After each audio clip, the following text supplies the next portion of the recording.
Mike Baird and Luke Foley have had their sums and spending promises put under the microscope today in another fierce day of campaigning. With just 5 days left, polls are forecasting a coalition win. But Labor says only the one on election day matters. The polls say he's popular, so do the kids.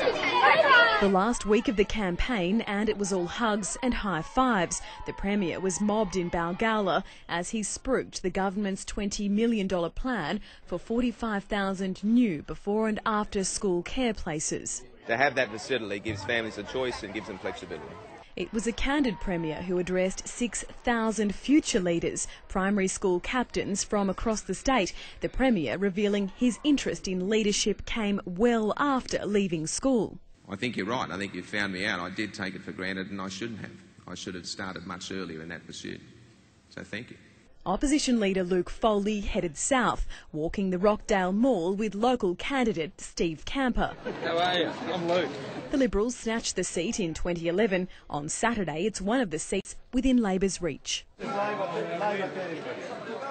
so. We've got to win it back. Getting the seat back, one thing, winning government will prove a lot harder. A Galaxy poll in 3 marginal seats point to narrow Liberal wins in Campbelltown, Coogee and the Entrance. The opposition leader hitting back at sliding poll results with a swipe at the government's cuts to TAFE. We have 12.3% youth unemployment. We should be investing in our vocational education system, not dismantling it.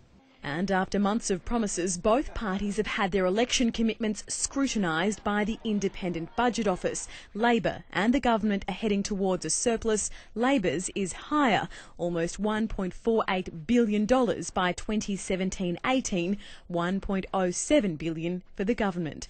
Both parties are promising to deliver efficiency savings, the only thing they seem to agree on. Their surpluses are being delivered off increasing taxes and cutting projects.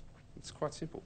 We still increase the budget surplus while maintaining the electricity network in public ownership and still deliver $1 billion more for the schools and hospitals of tomorrow than the Liberals can commit to at this election. The government spending figures will change if it leases 49% of the state's electricity assets to fund infrastructure. Lizzie Pearl joins us now from State Parliament. And Lizzie, it was the battle of the budgets today. What can we expect for the rest of the week? Well, Georgie, with the release of these budget costings, it's unlikely we'll see any more big spending announcements this week.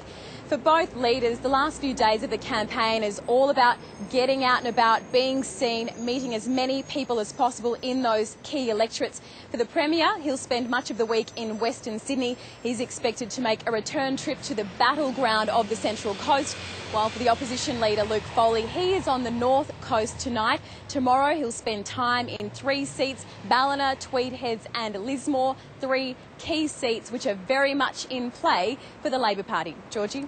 Lizzie, thank you.